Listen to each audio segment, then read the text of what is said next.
بسم الله الرحمن الرحيم.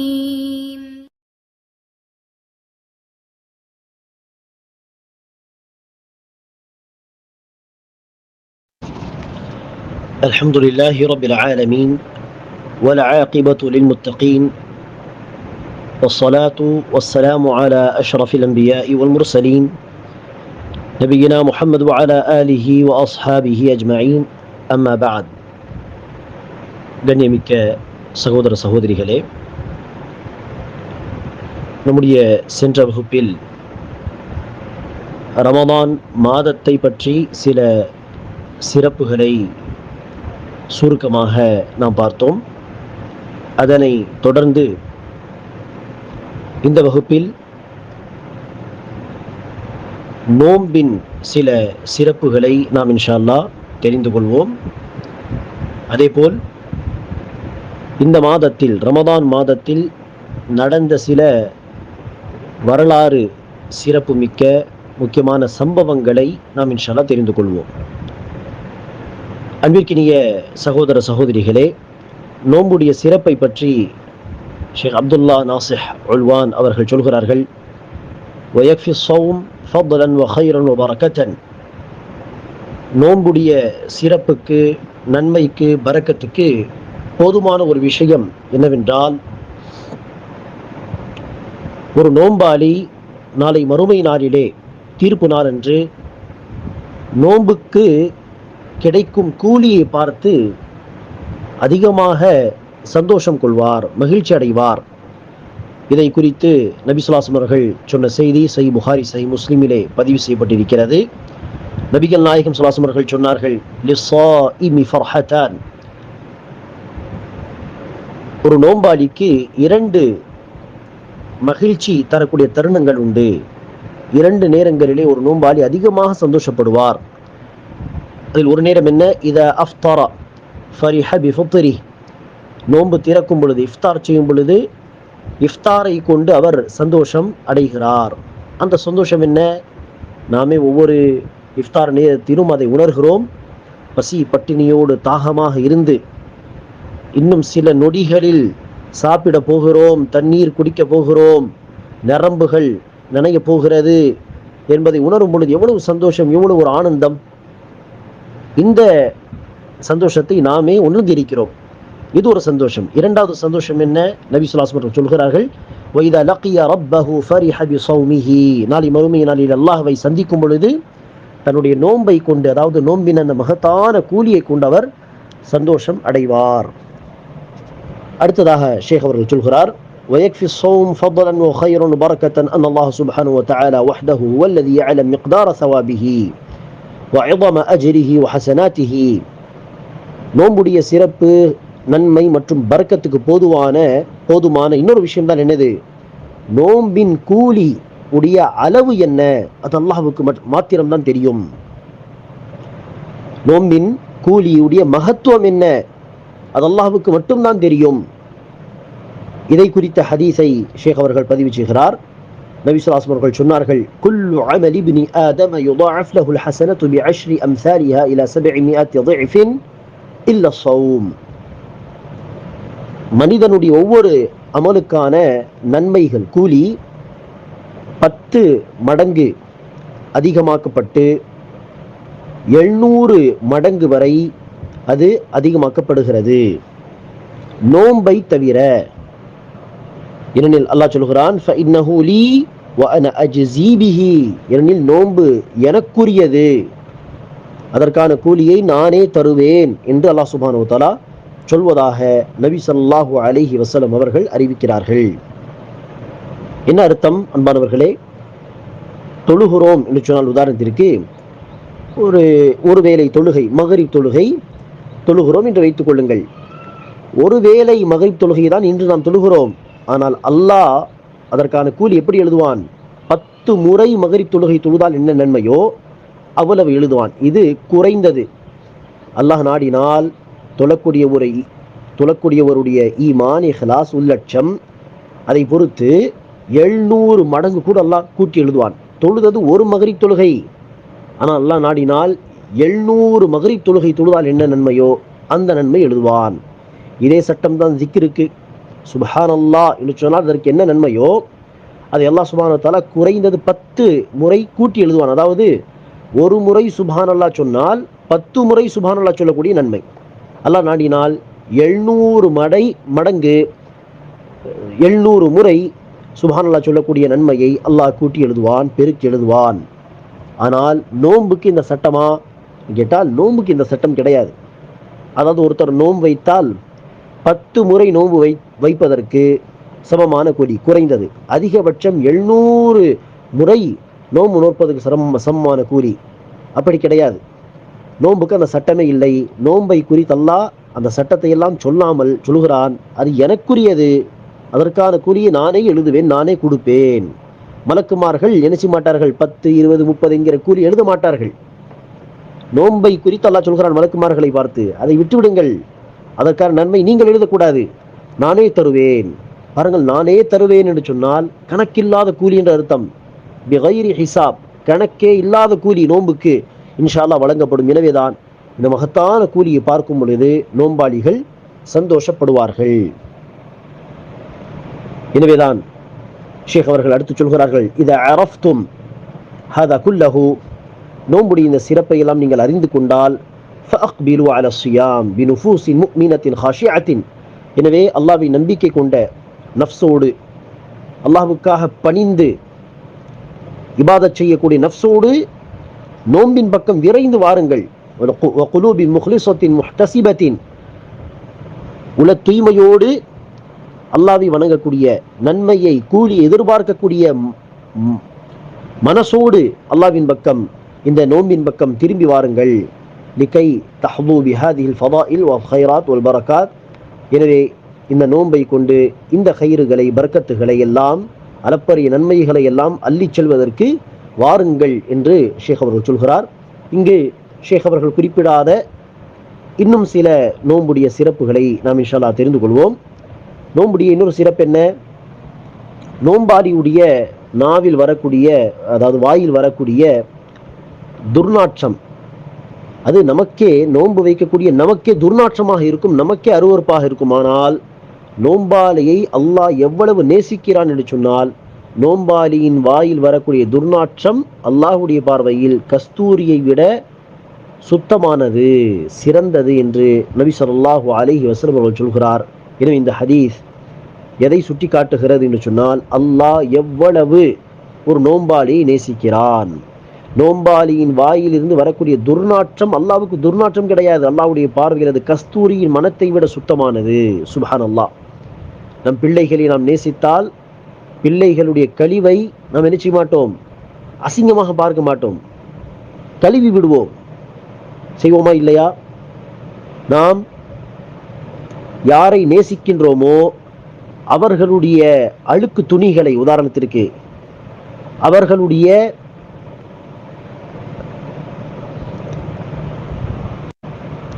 வியர்வையை அசுத்தமாக அல்லது அருவருக்கத்தக்க ஒரு விஷயமாக பார்க்க மாட்டோம்.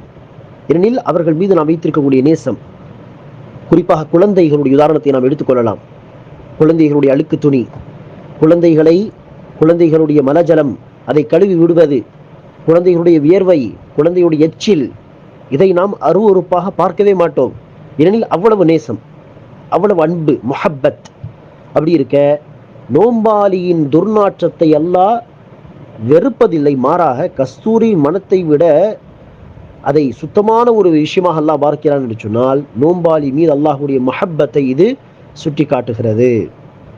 அதேபோல் தான் மாணவர்களே, நோன்புடைய இன்னொரு சிறப்பு, என முக்கியமான சிறப்பு, இதை நாம் கவனத்தில் கொள்ள வேண்டும். இந்த ஹதீஸை நபி ஸல்லல்லாஹு அலைஹி வஸல்லம் சொன்னார்கள், எவர் ஒருவர் அல்லாஹ்வுக்காக ஒரு நோன்பை வைப்பாரோ, அல்லாஹ்வுக்காக ஒரு நோன்பை வைத்தால் பஅதல்லாஹு வஜ்ஹஹு அனின் நாரி 70 ஹரீஃபன், அல்லாஹ் அந்த நோன்பாளின் முகத்தை நரகத்தை விட்டு 70 வருடங்கள் பயண தூரம் வரை தூரமாக்கி விடுகிறான். ஒரு பகுதியிலிருந்து நீங்கள் அப்படியே நடந்து செல்ல ஆரம்பித்து 70 வருடங்கள் நடந்து நடந்து நடந்து நடந்து 70 வருடங்கள் தொடர்ந்து நடந்தால், ஆரம்பித்த பகுதியிலிருந்து, பயணத்தை தொடங்கி அந்த பகுதியிலிருந்து எவ்வளவு தூரம் நாம் நடந்து சென்று விடுவோம்? எத்தனை கிலோமீட்டர்கள்?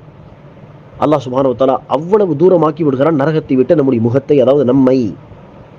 அதுவும் எதுக்கு? ஒரு நோன்புக்கு. ஒரு நோன்புக்கான கூலி இது. சுப்ஹானல்லாஹ், மகத்தான ஒரு கூலி. நோன்பு நரகத்தை விட்டு பாதுகாக்கக்கூடிய ஒரு கேடயம். எனவேதான் ரசூலுல்லாஹ் சொன்னார்கள், சௌமு ஜுன்னா, நோன்பு ஒரு கேடயம், நரகத்தை விட்டு நம்மை பாதுகாக்கக்கூடிய ஒரு கேடயம் அது. அதே போல்தான் நோம்பாளிகள் பிரத்யேகமாக சொர்க்கத்திலே அர் ரையான் என்கிற வாசலிலிருந்து நுழைவார்கள் என்று நபி ஸல்லல்லாஹு அலைஹி வஸல்லம் அவர்கள் சொல்லி இருக்கிறார்கள். இது எல்லாமே நோன்புடைய பல சிறப்புகள். எனவே இதை தெரிந்து கொண்ட பிறகு நாம் அதை கடைபிடிக்கக்கூடிய மக்களாக இருக்க வேண்டும். அடுத்ததாக அன்பானவர்களே, இந்த ரமதான் மாதம் நோன்புக்கும் ரமதானுக்கும் பெரிய ஒரு தொடர்பு உண்டு. அதுக்காக தான் ரமதான் நோன்பு, நோன்பு ரமதான் என்று கலந்து கலந்து நாம் பேசுகிறோம். எனவே ரமதான் மாதத்தில் நடந்த சில சம்பவங்களை அடுத்ததாக ஷேக் அவர்கள் குறிப்பிடுகிறார்கள். அதில் மிக முக்கியமான சம்பவம், சொல்ல போனால் ரமதான் மாதத்தின் அத்தனை சிறப்புகளுக்கும் இந்த சம்பவம் தான் காரணம் என்று சொன்னால் மிகையாகாது. அதுதான் என்னது? ரமதான் மாதத்தில் தான் குர்ஆன் இறக்கி அருளை பெற்றது. அதற்கான ஒரு ஆதாரம் என்ன? பக்ரா அத்தியாயத்தின் 185வது வசனம். அல்லாஹ் சொல்கிறான், ஷஹ்ரு ரமதான் அல்லதி உன்சில ஃபீஹில் குர்ஆன் ஹுதல் லின்னாஸ் வ பையினாத்தின் மினல் ஹுதா வல் ஃபுர்கான். ரமதான் மாதத்தில் தான் குர்ஆன் இறக்கி அருளை பெற்றது. அது மக்களுக்கு நேர்வழி காட்டியாகவும் தெளிவான சான்றுகளை, ஹிதாயத்து நேர்வழி சம்பந்தமாக நன்மை தீமை பிரித்து காட்டக்கூடிய தெளிவான சான்றுகளை கொண்ட ஒரு வேதமாகவும் இருக்கிறது என்பதை அல்லாஹ் சுப்ஹானஹு வ தஆலா சொல்கிறான். அடுத்து ஷேக் அவர்கள் திர்மிதியில், சுனன் அத்திர்மிதியில் அறிவிக்கப்பட்ட ஒரு செய்தியை, குர்ஆன் தொடர்பான ஒரு செய்தியை கொண்டு வருகிறார்கள். அதாவது குர்ஆனிலே உங்களுக்கு முன் சென்ற மக்களுடைய செய்தியும் உண்டு, உங்களுக்கு பிறகு வரக்கூடிய மக்களின் செய்திகளும் உண்டு, தீர்ப்பு வழங்க வேண்டிய விஷயங்கள் எல்லாம் இந்த குர்ஆனில் உண்டு. குர்ஆன் ஒரு தெளிவான சான்று, ஒளி, அது ஒரு நல்லுபதேசம். அதை விட்டு உள்ளத்தில் கோணல் உள்ளவர்கள்தான் வழி தவறி போவார்கள் என்றெல்லாம் பல குர்ஆன் தொடர்பான விஷயங்களை நபிகள் நாயகம் சொன்னதாக வருகிறது. அந்த ஹதீஸ் பலவீனமான ஹதீஸ். அதற்காக ஓட்டு ஓட அந்த ஹதீஸை நாம் படிக்க தேவையில்லை. ஆனால் ஹதீஸில் சொல்லப்பட்ட அந்த பலவீனமான செய்தியில் சொல்லப்பட்ட விஷயங்கள் எல்லாமே உண்மைதான், எல்லாமே குர்ஆன் ஹதீஸில் சொல்லப்பட்ட விஷயங்கள் தான் என்கிற அடிப்படையில் சில அறிஞர்கள் நினைச்சுவார்கள், சிறப்பு தொடர்பான இடங்களிலே பலவீனமான செய்திகளையும் பயன்படுத்தி கொள்வார்கள். இது சில அறிஞர்கள் நிலைப்பாடு. அந்த அடிப்படையில் ஷேக் அவர்கள் அதை கொண்டு வந்திருக்கலாம். ஆனால் பலவீனமான செய்தி என்கிற அடிப்படையில் அதை நாம் ஒவ்வொரு வார்த்தையாக படிக்க தேவையில்லை, நாம் அதை விட்டுவிடலாம். அடுத்ததாக அன்பானவர்களே, ரமதான் மாதத்தில் நிகழக்கூடிய கியாமத்து வரை நிகழக்கூடிய ஒரு சம்பவம் தான், ரமதான் மாதத்தில் தான் லைலத்துல் கத்ர் வருகிறது. லைலத்துல் கத்ர் என்று சொன்னால் என்ன? ஒரு கண்ணியமான ஒரு இரவு, அல்லது கதர் என்கிற விதி இறங்கக்கூடிய, விதியை எடுத்துக்கொண்டு மலக்குமார்கள் கீழே இறங்கக்கூடிய ஒரு இரவு. அதை தான் அல்லாஹ் சுப்ஹானஹு வ தஆலா இன்னா அன்ஸல்னாஹு ஃபீ லைலத்தில் கத்ர் என்கிற சூராவிலே சொல்கிறான். கதர் என்றால் என்ன? ஷேக் அவர்கள் சொல்கிறார், கதர் என்று அல்லாஹ் ஏன் இதற்கு பெயரை வைத்திருக்கிறான் என்று சொன்னால், இந்த இரவுக்கு ஒரு மகிமை உண்டு, ஒரு அந்தஸ்து உண்டு. கதர் என்று சொன்னால் அந்தஸ்து, மகிமை, அருமை என்ற அர்த்தம். இது மிக அருமையான அந்தஸ்துடைய ஒரு இரவு. ஏனெனில் அந்த இரவில் தான் குர்ஆன் இறங்கியது. எனவேதான் அந்த இரவுக்கு அல்லாஹ் சுப்ஹானஹு வ தஆலா அந்த சிறப்பை வழங்கி இருக்கிறான். எப்படிப்பட்ட சிறப்பு?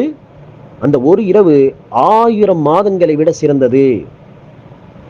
1000 மாதங்களை விட அந்த ஒரு இரவு சிறந்தது என்று சொன்னால் என்ன பொருள்? ஒருவர் 1000 மாதம் தொடர்ந்து வணங்குகிறார், அவருக்கு என்ன கூலி கிடைக்குமோ அதைவிட சிறந்த கூலியை இந்த ஒரு இரவில் கண்விழித்து இஹ்லாஸோடு வணங்கிவிட்டால் நமக்கு கிடைத்துவிடும். எனவே 1000 மாதங்களை விட சிறந்தது.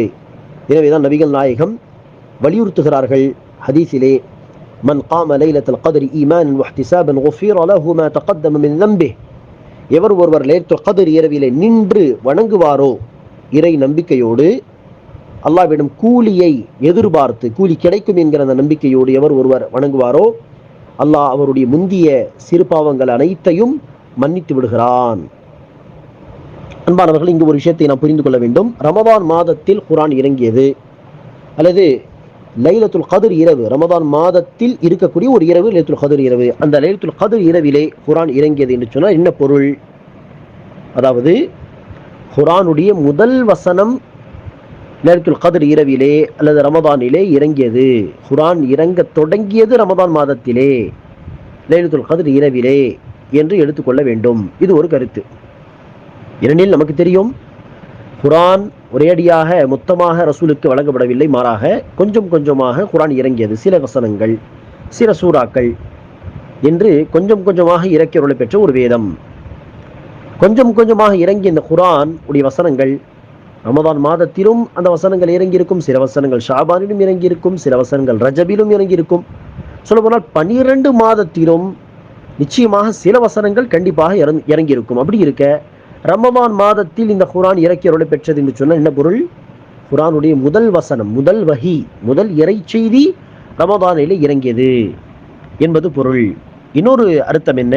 இப்னு அப்பாஸ் ரலியல்லாஹு அன்ஹு அவர்கள் சொல்கிறார்கள், ரமதான் மாதத்திலே லைலத்துல் கத்ர் இரவிலே அல்லாஹ் முதல் வானத்திற்கு அல்லாஹ் சுப்ஹானஹு வ தஆலா குர்ஆனை ஒட்டுமொத்தமாக இறக்கிவிட்டான். முழு குர்ஆனை எல்லாம் கீழே இறக்கிவிட்டான் முதல் வானத்திற்கு. அதை தான் இன்னா அன்ஸல்னாஹு ஃபீ லைலத்துல் கத்ர் என்று அவர் சொல்கிறான். ஆம், அதற்கடுத்து அந்தந்த சந்தர்ப்பத்திலே சூழ்நிலைகளிலே சம்பவங்கள் நடக்கும் பொழுது அல்லாஹ் அந்த விஷயங்களை பேசுவான். அந்த வார்த்தைகளை ஜிப்ரீல் கேட்டு வந்து ரசூலுக்கு அறிவிப்பார்கள். மற்றபடி எல்லாம் முழு குர்ஆனாக முதல் வானத்திலே இந்த லைலத்துல் கத்ர் இரவிலே இறக்கிவிட்டான் என்று இப்னு அப்பாஸ் அவர்கள் சொல்கிறார்கள். இது மறைவான விஷயம். எனவே இப்னு அப்பாஸ் அவர்கள் சுயமாக சொல்லியிருக்க மாட்டார், நபிகள் நாயகம் சொல்லிதான் அதை நமக்கு அறிவித்திருப்பார் என்பதாக நாம் அதை எடுத்துக்கொள்ள வேண்டும். சரி, இந்த லைலத்துல் கத்ர் இரவு அதை ரமதான் மாதத்தின் கடைசி 10 இரவிலே குறிப்பாக ஒற்றைப்படை இரவுகளை தேட வேண்டும். எனவே ரசூல் அவர்கள் சொல்கிறார், ரமதானுடைய கடைசி 10 இந்த இரவு இருக்கிறது, லைலத்துல் கத்ர் இரவு. 21ஆம் இரவு, 23, 25, 27, 29ஆம் இரவு, இந்த இரவில் அதை தேடுங்கள் என்பதை நபி ஸல்லல்லாஹு அலைஹி வஸல்லம் வலியுறுத்துகிறார். எனவே லைலத்துல் கத்ர் என்கிற அந்த சம்பவமும் அந்த இரவு தான் மலக்குமார்கள் தனஸ்ஸலுல் மலாயிகத்து வர்ரூஹு ஃபீஹா பிஇذن ரப்பி மின் குல்லி அம்ர், ஜிப்ரீல் அலைஹிஸ்ஸலாம், ரூஹ் என்கிற ஜிப்ரீல் அலைஹிஸ்ஸலாம் மற்றும் மலக்குமார்கள் அல்லாஹ்வின் விதியை எடுத்துக்கொண்டு, கட்டளைகளை எடுத்துக்கொண்டு கீழே இறங்குவார்கள். இந்த சம்பவம் ஒவ்வொரு வருஷமும் நடக்கிறது ரமதான் மாதத்திலே. அந்த சம்பவம் நடக்கக்கூடிய இரவுக்கு தான் என்ன பேர்? லைலத்துல் கத்ர் இரவு. அது சில சமயம் 23க்கு நடக்கலாம், சில சமயம் விதி எடுத்துக்கொண்டு கீழே வரக்கூடிய அந்த சம்பவம் 27க்கு நடக்கலாம். எந்த இரவு அந்த சம்பவம் நடக்குமோ அதுதான் லைலத்துல் கத்ர். அடுத்ததாக அன்பானவர்கள், ஷேக் அவர்கள் சொல்கிறார், எனவே இந்த இரவின் சிறப்பை நீங்கள் அறிந்து கொண்ட பிறகு அந்த முபாரக்கான இரவை தேடுங்கள். அந்த இரவில் கண் விழித்து இபாதத்துகள் செய்து அல்லாஹ்வுடைய பொருத்தத்தையும் மகத்தான கூலியையும் சொர்க்கத்தையும் பெற முயற்சி செய்யுங்கள் என்று ஷேக் அவர்கள் வலியுறுத்துகிறார். அடுத்ததாக அன்பானவர்களே, இந்த மாதத்தில் ரமதான் மாதத்தில் நடந்த இன்னொரு சம்பவம் தான் பத்ர் யுத்தம், பத்ர் போர். இது இஸ்லாமிய வரலாற்றின் முதல் முக்கியமான பெரிய போர். சின்ன சின்ன போர் அதற்கு முன்பாக நடந்து இருக்கிறது. முக்கியமான ஒரு பெரிய போர் என்று சொன்னால் பத்ர் யுத்தம். இது ஹிஜ்ரி 2ஆம் ஆண்டு ரமதான் 17 நடைபெற்றது என்று ஷேக் அவர்கள் குறிப்பிடுகிறார். அந்த நாளுக்கு அல்லாஹ் கொடுத்த பெயர் என்ன? யௌமுல் ஃபுர்கான், நன்மை தீமையை, சத்தியம் அசத்தியத்தை பிரித்து காட்டக்கூடிய நாள் என்று அல்லாஹ் சுப்ஹானஹு வ தஆலா பெயர் சொல்கிறான். யௌமுல் ஃபுர்கான் யௌமல் தகல் ஜமஆன். அந்த போரிலே அல்லாஹ் சுப்ஹானஹு வ தஆலா இறை விசுவாசிகளுக்கு உதவி செய்தான். தௌஹீதுடைய பிரச்சாரம் மேலோங்க, இஸ்லாம் மேலோங்க அல்லாஹ் சுப்ஹானஹு வ தஆலா சஹாபா பெருமக்களுக்கு அந்த போரிலே உதவி செய்தான். எனவே இந்த போரிலே சஹாபா பெருமக்களுடைய ஈமான், உறுதியான இறை நம்பிக்கை வெளிப்பட்டது. எப்படிப்பட்ட உறுதியான மக்கள் என்பது அந்த போரிலே தெரிய வந்தது. எனவே அவர்கள் பொறுமையாக இருந்தார்கள். போரிலே, களத்திலே எதிரிகளை சந்திக்கும் பொழுது அல்லாஹ்வுக்கு உண்மையாளர்களாக இருந்தார்கள். ஓடி போகவில்லை, பயப்படவில்லை. எனவே அல்லாஹ் சுப்ஹானஹு வ தஆலா அவர்களுடைய எண்ணிக்கை குறைவாக இருந்தும் எதிரிகள் 1000, சஹாபாக்கள் 313 அல்லது 315, 318 என்கிற எண்ணிக்கையில் குறைவு. போருக்கான ஏற்பாடுகளில் மிக பலவீனம். ஆட்கள் பலமும் கிடையாது, ஆயுத பலமும் கிடையாது சரியாக. இருந்தாலும் அல்லாஹ் சுப்ஹானஹு வ தஆலா அவர்களுக்கு உதவி செய்தான். எனவே இது எல்லாமே இந்த மாதத்தின் பரக்கத்தை, நன்மையை, அதேபோல் இந்த மாதத்தில் அல்லாஹுடைய உதவி வந்து இருக்கிறது. இந்த மாதத்தில் சாபா பெருமக்கள் உறுதியாக இருந்தார்கள் என்கிற பல விஷயங்களை சுட்டிக்காட்டக்கூடிய ஒரு மாதமாக இது இருக்கிறது. இந்த போரில் அல்லாஹ் சுப்ஹானஹு வ தஆலா 1000 மலக்குமார்களை இறக்கி வைத்து உதவி செய்தான். அவர்களும் முஃமினீன்களுடைய வரிசைகளில் மலக்குமார்களும் புகுந்து எதிரிகளை மலக்குமார்களும் தாக்கினார்கள். இது குறிப்பாக அன்ஃபால் அத்தியாயத்தின் 9வது வசனத்தையும் 10வது வசனத்தையும் படித்து பாருங்கள். அல்லாஹ் அன்ஃபால் அத்தியாயம் 9ஆம் வசனம் 10ஆம் வசனத்திலே சொல்கிறான், இத் தஸ்தகீஸூன ரப்பக்கும் ஃபஸ்தஜாப லக்கும். பத்ர் யுத்தத்தின் பொழுது நீங்கள் அல்லாஹ்விடம் உதவி கேட்டீர்கள், முசீபத்திலே அல்லாஹ் உங்களுக்கு உதவி செய்தான், வாக்களித்தான் என்னவென்று, அன்னி முமித்துக்கும் பிஅல்ஃபின் மினல் மலாயிகத்தி முர்திஃபீன், உங்களுக்கு பின்னால் 1000 மலக்குமார்களை அனுப்பி நான் உதவி செய்வேன் என்று. மேலும் அந்த உதவியை அல்லாஹ் இறை விசுவாசிகளுக்கு நற்செய்தியாகவும் அவர்களுடைய உள்ளங்கள் அமைதி பெறுவதற்கு ஒரு வழியாகவும் ஆக்கியிருக்கிறான். உதவி செய்வது அல்லாஹ்வின் புறத்திலிருந்து மாத்திரம்தான் இருக்கிறது. அல்லாஹ் சுப்ஹானஹு வ தஆலா நிச்சயமாக மிகைக்கக்கூடியவன், ஞானமுடையவன். அடுத்ததாக அன்பானவர்களே, இந்த மாதத்தில் நடந்த இன்னொரு முக்கியமான சம்பவம் தான் மக்கா வெற்றி என்கிற ஒரு சம்பவம். நபிகள் நாயகம் சஹாபா பெருமக்கள் மக்காவிலே சுதந்திரமாக வணங்கக்கூடிய முடியாமல், இஸ்லாத்தை வெளிப்படுத்தக்கூட சுதந்திரம் இல்லாத நிலையில் மக்காவை விட்டு மதீனாவுக்கு ஹிஜ்ரத் செய்தார்கள்.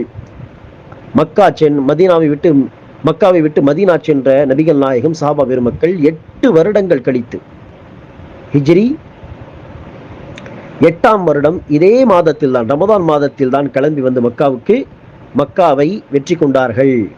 மக்காவை வெற்றி கொண்ட பிறகு நபி ஸல்லல்லாஹு அலைஹி வஸல்லம் அவர்கள் கஅபத்துல்லாவில் இருக்கக்கூடிய அத்தனை சிலைகளையும் உடைத்தார்கள். எனவே ஷிர்க்கு ஒழித்து கட்டப்பட்ட, ஷிர்க்கு ஒளிந்த ஒரு மாதம் இந்த ரமதான் மாதம். கஅபத்துல்லா என்கிற அந்த தௌஹீதுடைய மர்கஸ், சிலைகள் என்பதை விட்டு சுத்தம் செய்யப்பட்ட மாதம் இந்த ரமதான் மாதம். எனவே அன்பானவர்களே, இந்த மாதத்தில் தான் மக்காவிலே முதலாக பிலால் ரலியல்லாஹு அவர்கள் உடைய அதான் ஓசை ஒளிந்தது. எனவே அதான் ஓசை, பாங்கோசை மக்காவில் ஒளிந்த ஒரு மாதம் தான் இந்த முபாரக்கான ரமதான் மாதம். அங்கிருந்து அந்த தௌஹீதுடைய பிரச்சாரம் இன்னும் அதிகமாகி பகிரங்கமாக எடுத்து சொல்லப்பட்டு இன்று நாம் பார்க்கிறோம், சுப்ஹானல்லாஹ், அந்த மக்காவை சுற்றி லட்சக்கணக்கான முஸ்லிம்கள் அல்லாஹ்வை வணங்குகிறார்கள். ஷிர்கை பார்க்கவே முடியாது. அல்லாஹ் சுப்ஹானஹு வ தஆலா அப்படி நிலைமைகளை மாற்றினான். எனவே இந்த ரமதான் மாதம் முஸ்லிம்களுடைய வெற்றியை, எப்படி சிலைகளை விட்டு அல்லாஹ் மக்காவை சுத்தப்படுத்தினான், அதே போல் நஃப்ஸை சுத்தப்படுத்தக்கூடிய வாய்ப்புகளை தரக்கூடிய ஒரு மாதமாக இருக்கிறது. எனவே இந்த மாதத்தில் நாம் அமலிலே முயற்சி செய்ய வேண்டும். எப்படி சஹாபா பெருமக்கள் முயற்சி செய்தார்களோ அதேபோல் ஜிஹாத், அதாவது முயற்சி செய்ய வேண்டும். அந்த முயற்சி எதிரிகளுக்கு எதிராக கூட இருக்கலாம், அங்கு வாளை தூக்கி நிற்க வேண்டும். அல்லது அந்த முயற்சி தன்னுடைய நஃப்ஸுக்கு எதிராக கூட இருக்கலாம். அங்கு தஸ்கியாவை கொண்டு வணக்க வழிபாடுகள், தன்னுடைய உறுதியான நம்பிக்கை, இதனை கொண்டு நாம் ஜிஹாத் அல்லாவின் பாதையில் முயற்சி செய்ய வேண்டும். அல்லாஹ் சுப்ஹானஹு வ தஆலா எப்படி சஹாபா பெருமக்களுக்கு பத்ர் யுத்தத்திலே வெற்றியை கொடுத்தானோ, ஃபத்ஹு மக்கா என்கிற மக்கா வெற்றியை கொடுத்தானோ, அதே போல்தான் அல்லாஹ்வுக்காக முயற்சியில் ஈடுபடக்கூடிய நமக்கும் அல்லாஹ் நிச்சயமாக வெற்றியை கொடுப்பான். இது அல்லாஹ்வுடைய வாக்கு என்று சொல்லி நூர் அத்தியாயத்தின் 50வது வசனத்தை ஷேக் அவர்கள் பதிவு செய்துவிட்டு இந்த தலைப்பை முடிக்கிறார்கள். அல்லாஹ் அந்த வசனத்திலே சொல்கிறான், நூர் அத்தியாயம் 50, வஅதல்லாஹு அல்லதீன ஆமனு மின்கும், உங்களில் எவர்கள் நம்பிக்கை கொண்டார்களோ, வஅமிலு ஸாலிஹாத்தி, மேலும் சாலிஹான நற்செயல்களை செய்தார்களோ, அல்லாஹ் அவர்களுக்கு பூமியில் ஆட்சி அதிகாரம், ஹிலாஃபத்து வழங்குவதாக வாக்களிக்கிறான்.